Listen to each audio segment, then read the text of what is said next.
आप सभी विद्यार्थियों का हमारे YouTube चैनल पर स्वागत है। कक्षा 8वीं की गणित को पढ़ेंगे।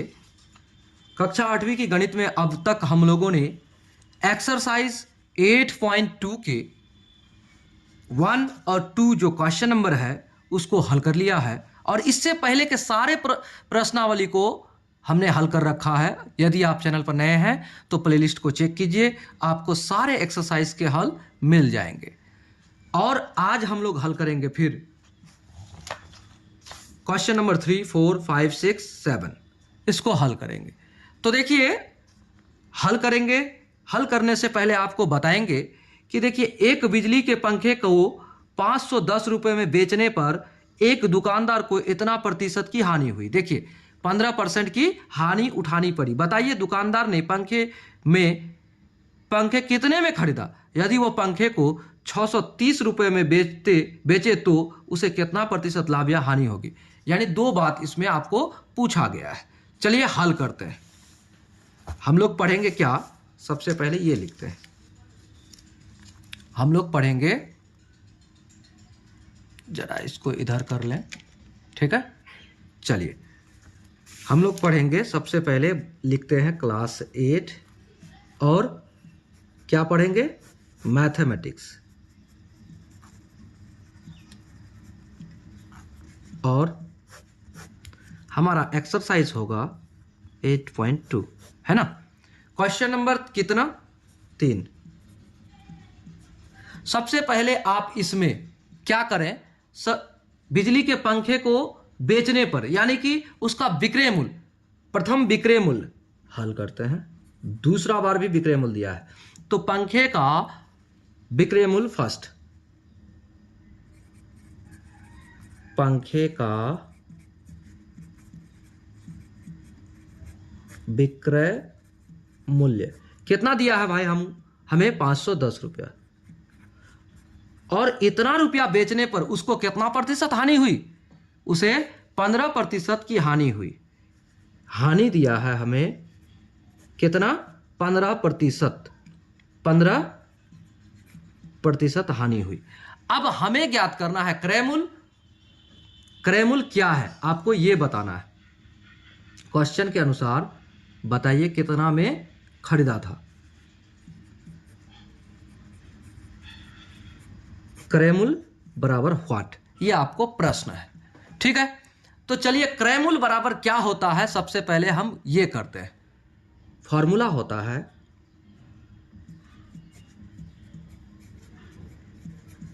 क्रय मूल्य बराबर होता है विक्रय मूल्य,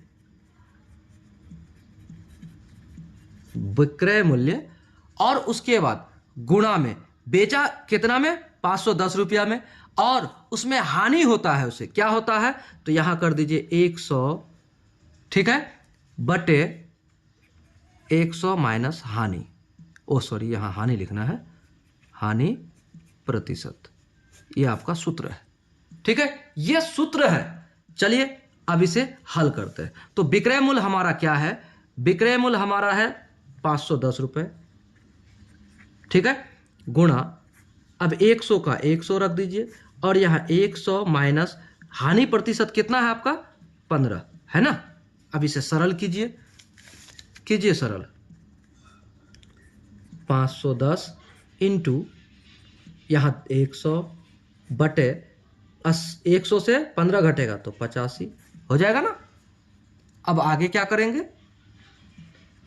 510 गुणे 100 बटे 85।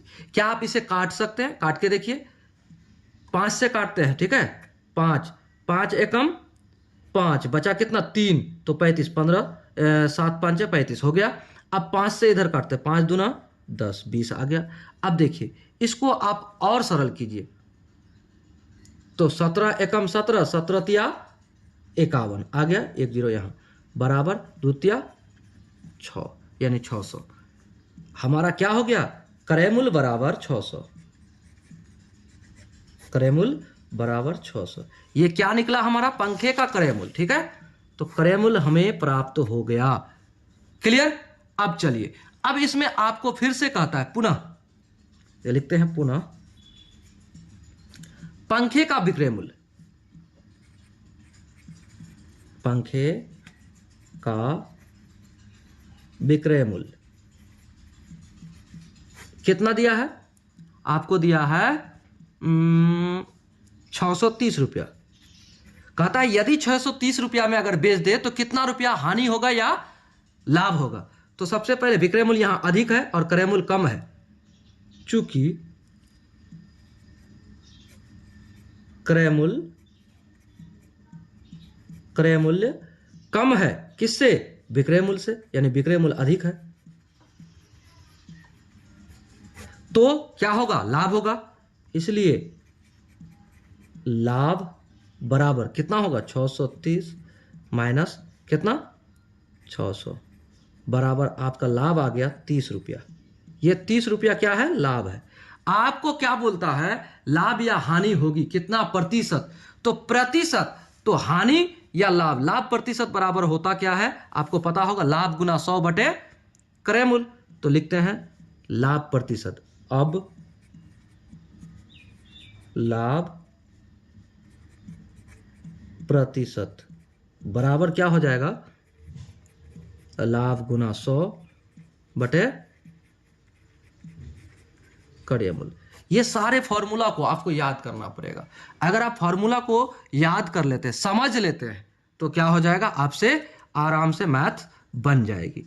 तो लाभ कितना है हमारा? 30 रुपया और गुना 100 बटे क्रय मूल्य कितना है हमारा?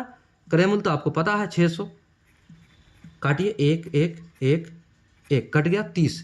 तो 30, 6 एकम 6, 6 5 30, है ना? तो बराबर आपका क्या आ गया? 5। तो 5 क्या हुआ? 5% हुआ। अतः लाभ बराबर ये 5%। लिख सकते हैं कि उसे कितना लाभ हुआ? इतना लाभ हुआ, इतना प्रतिशत। और विक्रय मूल्य, क्रय मूल्य हमारा क्या है? 600। लिखते हैं अतः पंखे का क्रय मूल्य बराबर कितना? 600 रुपया तथा लाभ प्रतिशत, जो आपका दूसरा बार निकालने बोला, लाभ प्रतिशत बराबर 5% है। यही आंसर हुआ। क्लियर? चलिए, प्रश्न संख्या कितना को हल कर लिया हमने? 3 को हल कर लिया। चलिए अगला चौथा जो है उसको बनाएंगे। अगला प्रश्न को देखिए। अब अगला प्रश्न कहता है, मुकेश स्पोर्ट्स की दुकान से एक फुटबॉल गेंद 20% के बट्टे पर यानी छूट पर, ठीक है, पर 192 रुपये में खरीदता है, तो फुटबॉल गेंद का अंकित मूल्य क्या है? तो देखिए, फुटबॉल गेंद का अंकित मूल्य क्या है? तो देखिए, अंकित मूल्य और क्या कहता है, वो जो खरीद मूल्य, उसमें अंतर होता है। देखिए, आपको कुछ समझाना चाहते हैं। ये मेरा औजार बॉक्स है, ठीक है ना, ज्योमेट्री बॉक्स है। देखिए यहाँ पर कुछ दिया है, MRP है ना, MRP दिया है, MRP 100 रुपया। तो ये 100 रुपया क्या है जानते हैं? ये हमारा अंकित मूल्य है, ठीक है, ये अंकित मूल्य है। अगर 100 रुपया अंकित मूल्य है, अगर कह देता, ये दुकानदार कहता कि 10% बट्टे पर हम इसको बेचेंगे, अगर ये कहता, तो इसका एक बेचने का मूल्य अलग होता। 10% बट्टा मतलब 10% छूट पर, तो 10 रुपया इसका छूट हो जाता, तो 90 रुपया इसका दाम होता। लेकिन अंकित मूल्य कितना है? 100 रुपया। ठीक उसी तरह से आपको पूछ रहा है कि मुकेश फुटबॉल गेंद को खरीदा 20% के बट्टे पर 192 में, तो उसका अंकित मूल्य था क्या? ठीक है ना। तो चलिए बनाते हैं। सबसे पहले इसको बनाने के लिए आप मानकर भी बना सकते हैं, इसलिए हम लोग क्या करेंगे, मानकर भी बना सकते हैं। तो बनाते हैं 4 नंबर का हल, ठीक है ना। तो अब हम यहां पर पहले बोल देते हैं कि फुटबॉल गेंद का क्रय मूल्य यहां पर कितना है, दिया है फुटबॉल गेंद का क्रय मूल्य। देखिए इस पर वो खरीदा जरूर है, लेकिन उसका अंकित मूल्य अलग था, बराबर 192 रुपया था, ठीक है। अब इतना रुपया था, गेंद पर छूट यानी कि बट्टा, गेंद पर बट्टा या फिर छूट बराबर कितना परसेंट दिया है आपको? 20%। 20%, ठीक है, इतना उसको दिया है। तो यहां हम मान लेते हैं, माना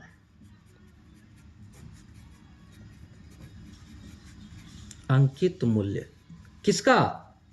गेंद का, बराबर x रुपया है। हमने ये मान लिया, तो ये माना। तो अब यहां पर एक बात देखिए, प्रश्न अनुसार आपका प्रश्न कहता क्या है? प्रश्नानुसार कहता है जो अंकित मूल्य है उस पर, जो अंकित मूल्य है उस पर 20% छूट दिया। पहले बात को समझिएगा, जो अंकित मूल्य है उस पर 20% छूट दिया। तो अंकित मूल्य कितना है? अंकित मूल्य से 20% यानी 20% क्या हुआ? पैसा को कम करके वो बेचा 192 रुपया में। बात को समझिए, अंकित मूल्य है x रुपया और इसी x रुपया से कम किया, क्या किया? कम, x रुपया का 20% रुपया कम किया, तो वो बेचा कितना में? टोटल हो गया 192 रुपया। यही कह रहा है बात। क्या कह रहा है कि अंकित मूल्य जो है उसका 20% वो कम किया और कम करके बेचा, तो पैसा ले लिया वो कितना? 192 रुपया। तो जो अंकित मूल्य है उसमें से अंकित मूल्य का 20% वो घटाया। बात को यहां समझना है। तो अब क्या करते हैं? इसको सरल करते हैं। सरल करेंगे तो क्या हो जाएगा? हमारा हो जाएगा x माइनस x का मतलब गुना 20% मतलब नीचे 0 डबल यानी कि 100, अब बराबर 192। यही आपका है। इसको आप जब सरल करेंगे तो आसानी से सरल हो जाएगा। कैसे? अब देखिए, क्या आप यहां पर कुछ देख रहे हैं? काट पाएंगे? 20 एकम 20, 20 पंचे 100। किसको 20 का पहाड़ा नहीं आता है भाई? आता होगा सबको। अब देखिए, इसको क्या करेंगे? x माइनस, देखिए x इंटू 1 बराबर x बट्टे 5 आ गया, बराबर 192 होगा। अब यहां पर आप सरल करेंगे तो क्या होगा?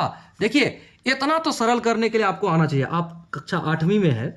अब देखिए यहां क्या करेंगे, इसको यहां पर एक नीचे छुपा रहा था, इसको आप एलसीएम लीजिए, ले लिए तो 5 आ गया। अब इसको भाग देंगे 1 से तो कितना आएगा? 5। उस 5 को गुना करेंगे उसके ऊपर वाले से तो 5x। अब यहाँ बीच में माइनस है तो दे दिए। इस 5 को 5 से भाग देंगे तो 1 आएगा, उस 1 को इसके साथ गुना करेंगे तो x आएगा, बराबर 192। तो अब यहाँ देखिए, एक छिपा है इसके नीचे, तो तिरछा तिरछी गुणा करेंगे। इधर वाले को इधर गुना करेंगे, इधर वाले को इधर गुना करेंगे। तो एक को किसी भी संख्या से गुना करते तो उसमें कोई फर्क नहीं पड़ता है। 5x। अब देखिए यहां पर 5x से आप डायरेक्टली लिख भी सकते हैं। 5x से x को घटाइएगा तो कितना x हो जाएगा? चलिए इस स्टेप को गुना कर रहे हैं इसीलिए लिख देते हैं, बराबर इधर 5 गुना 192 गुना 5। ठीक है, अब इसको क्या करेंगे? यहां लिख सकते हैं 4x बराबर, यहां देखिए 192 गुना 5। अब यहां पर x बराबर क्या हो जाएगा? क्यों? यहां 4 के साथ गुना में है, इधर जाएगा तो 4 भागा में हो जाएगा, यानी 192 गुना 5 बट्टे 4। तो 4 से काट के देखिए, 4 चौका 16, 16 और 3 19 तो 32, 4 एकम 4, 4 चौका 16 और 3 बचा तो 32, 4 अट्ठे 32। तो बराबर अब x बराबर क्या हो जाएगा? x बराबर होगा 5 गुना 8 बराबर 0, 8 पंचे 40 और 5 गुना 4 20 और 4 24, 240। तो 240x क्या हुआ हमें बताइए? x बराबर हमने माना है अंकित मूल्य किसका? फुटबॉल गेंद का। अब लिखते हैं अतः फुटबॉल गेंद का अंकित मूल्य बराबर 240 रुपया था, है ना? यही हमारा आंसर हो गया। क्लियर? चलिए प्रश्न संख्या कितना को हल कर लिया हमने? प्रश्न संख्या हल हो गया 4। अब 5वां नंबर को देखिएगा। देखिए 5वां नंबर कहता है एक दुकानदार एक जोड़ी जूते पर 1250 रुपए का मूल्य अंकित करके ग्राहक को खरीदने पर 20% की छूट देता है। देखिए ये अंकित मूल्य है, ठीक है, और उस पर 20% का वो छूट देता है। छूट देने के बाद भी दुकानदार को 25% का लाभ प्राप्त होता है। तो जूते का क्रय मूल्य क्या था? जूते का क्रय मूल्य क्या था? तो चलिए सबसे पहले क्या क्या दिया है वो लिखते हैं, ठीक है ना। चलिए 5वां प्रश्न हमारा है प्रश्न संख्या 5 का हल। तो दिया है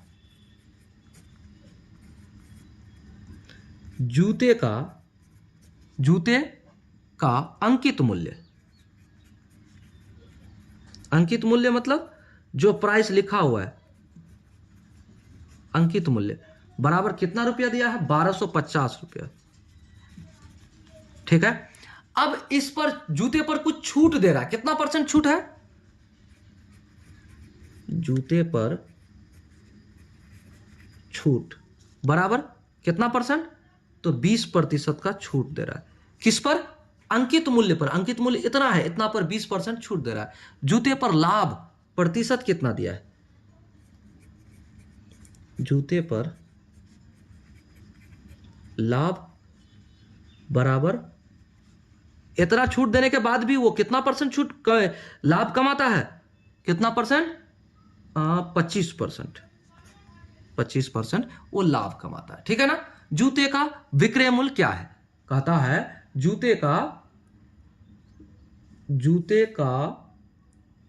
क्रय मूल्य क्या है, यानी कोई खरीदेगा तो जूते का क्रय मूल्य क्या है, सबसे पहले ये करना है। अब देखिए जूते को बेचा कितना में, पहले ये ज्ञात करते हैं, ठीक है ना।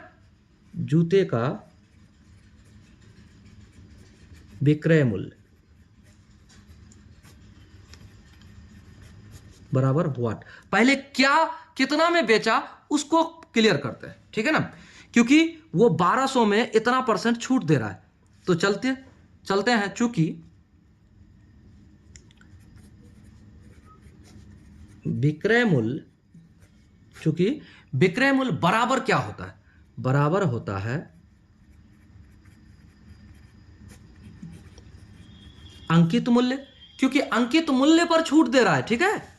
अंकित मूल्य गुणा 100 माइनस छूट % बटे यहां हो जाएगा आपको 100। ये आपका फॉर्मूला है।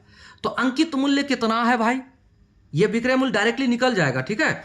चलिए अंकित मूल्य आपका है 1250 रुपया, और इधर चलिए 100 माइनस छूट % कितना दे रहा है? 20% ना, 20 और बटे 100 हो गया।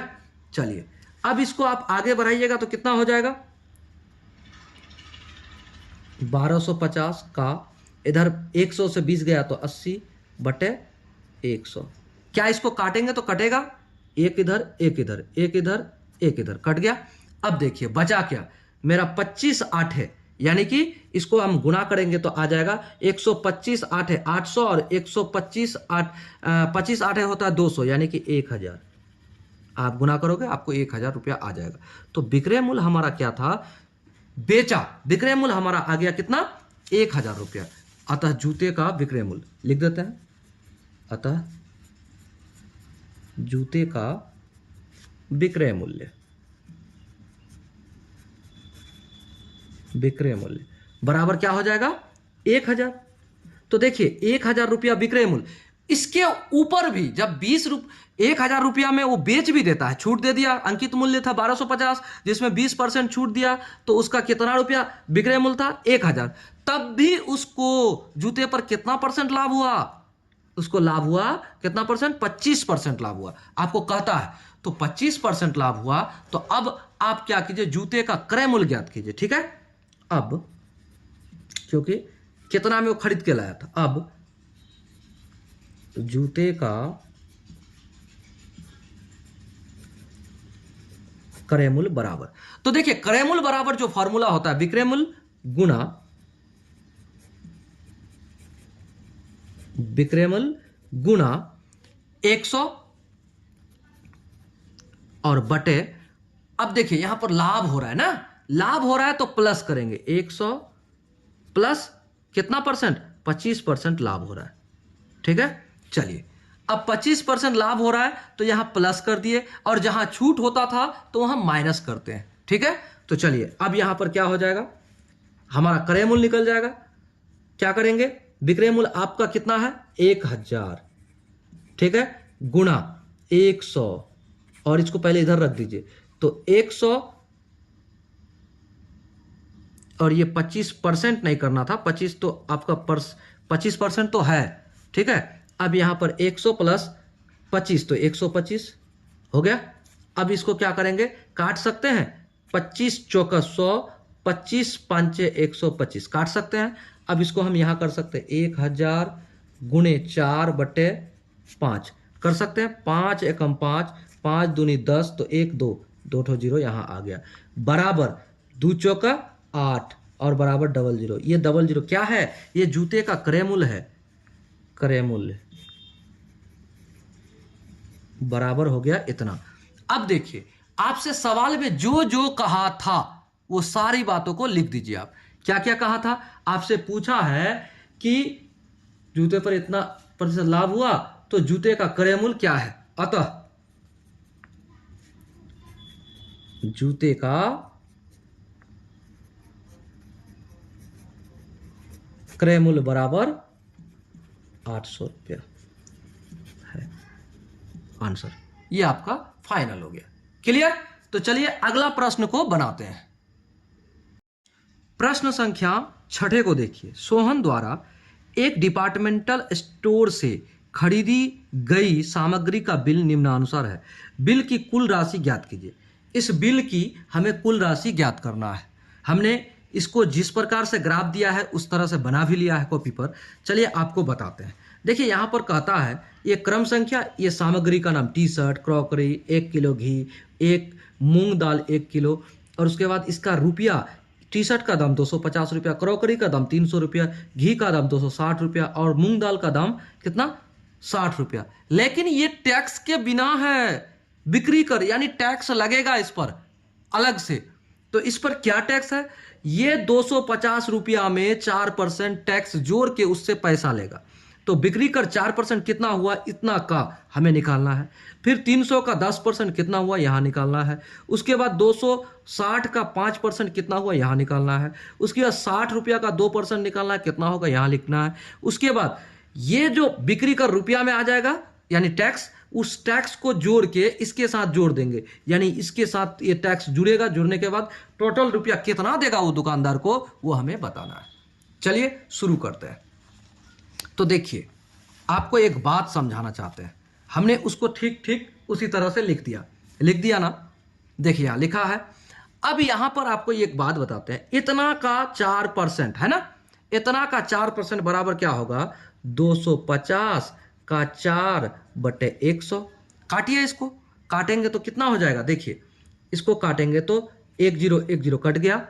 अब देखिए 5 दूनी के 10, 5 25, 2 एकम 2, 2 दूनी 4 बराबर 2 5 10।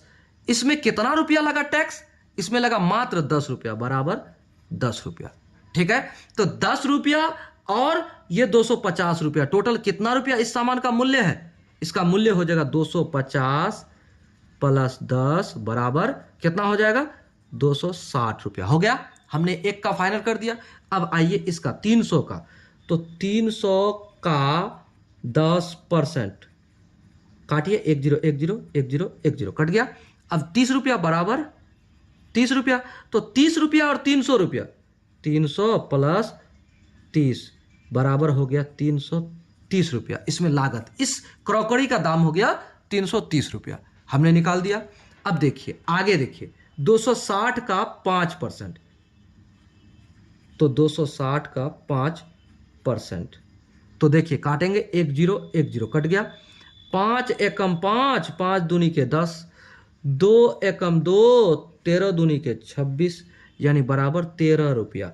तो 13 रुपया ये 260 रुपया में टैक्स लगा, 260 प्लस के 13 बराबर के कितना हो गया भाई, 273। ठीक है, अब आगे देखिए। अब इतना का 60 रुपया का 2% बराबर 1 0 1 0 कट गया, दो एकम दो और दो पंचे 10 बराबर, यहाँ देखिए बराबर 6/5। इसको भाग दीजिएगा तो कितना हो जाएगा, 5 एकम 5, 5 एकम 5, 5 एकम 5, बचा कितना आपका, एक बचा। उस एक में बुंदा दिए तो ये पॉइंट दिए तो एक बराबर 10 हो गया, 10 हो गया तो 5 दूनी के 10, यानी 1 रुपया 20 पैसा। तो 1 रुपया 20 पैसा क्या हुआ, इसका टैक्स हुआ 60 रुपया में। तो 60 रुपया प्लस 1 रुपया 20 पैसा बराबर 61 रुपया 20 पैसा इसका कीमत हुआ।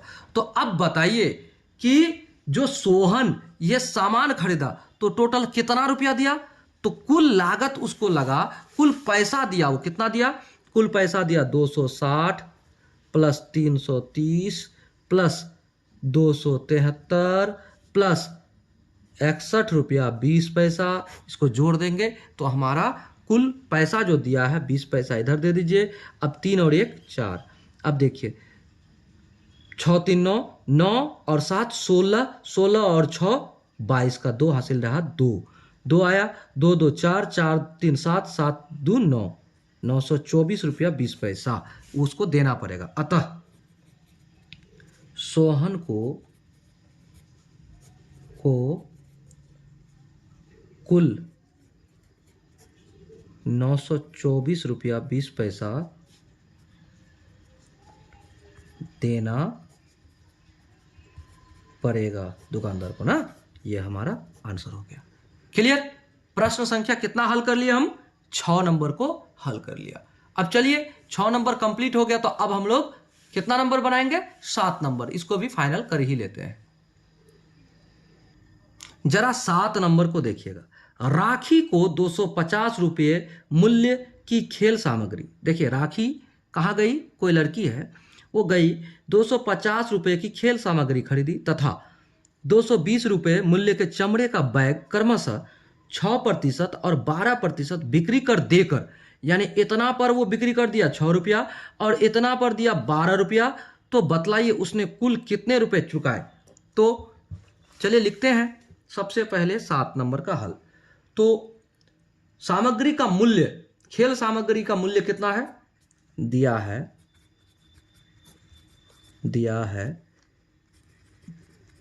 खेल सामग्री का मूल्य बराबर कितना दिया है, खेल सामग्री का मूल्य बराबर आपको दिया है खेल सामग्री का मूल्य 250 रुपये, 250 रुपये इतना दिया है। अब चलिए जब इतना दिया है तो इस पर बिक्री कर कितना है, इस पर बिक्री कर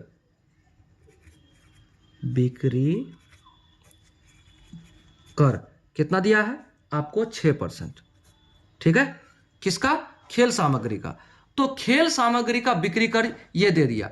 तो अब एक बात बताइए, इस पर बिक्री कर है तो कुल इसका दाम कितना हो जाएगा, इसलिए मूल्य बराबर, अब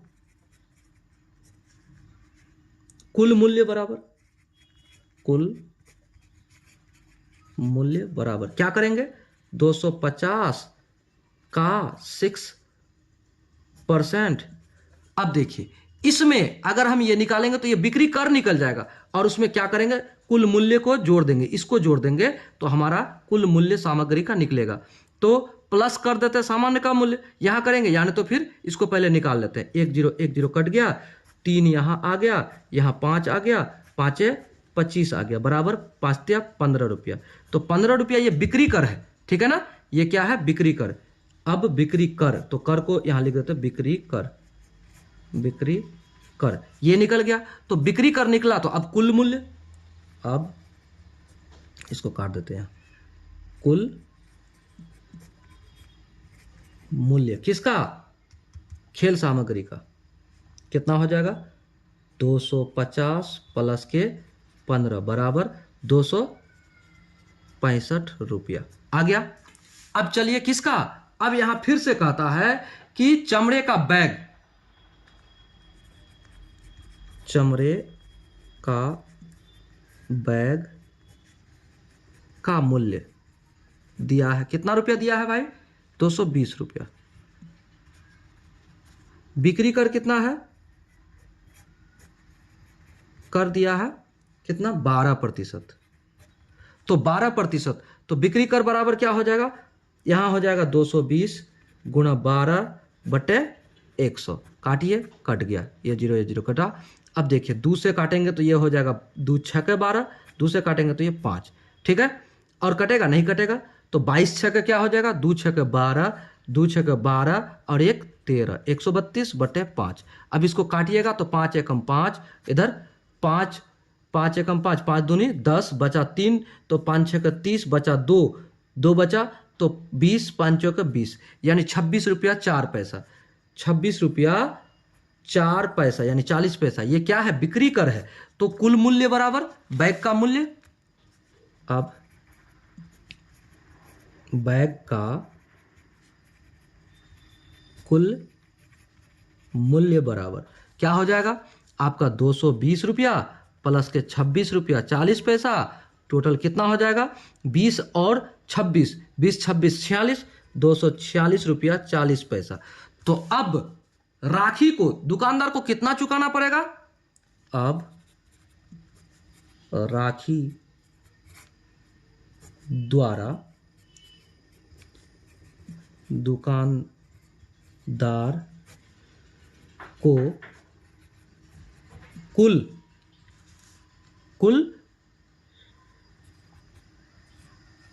चुकाए जाने वाली राशि बराबर क्या हो जाएगा, 246 रुपया 40 पैसा प्लस कितना यहाँ देगा, कुल मूल्य 265। तो अब बताइए कितना रुपया हो जाएगा, 6 इधर पॉइंट के बाद 40 है तो इधर दे दीजिए, और उसके बाद 6 5 11 का 1 हासिल रहा 1, 6 और 4 10 और 1 11 का 1 हासिल रहा 1, 2 2 4 और 1 5, 511 रुपया 40 पैसा इतना चुकाएगा। ये फाइनल हो गया, क्लियर।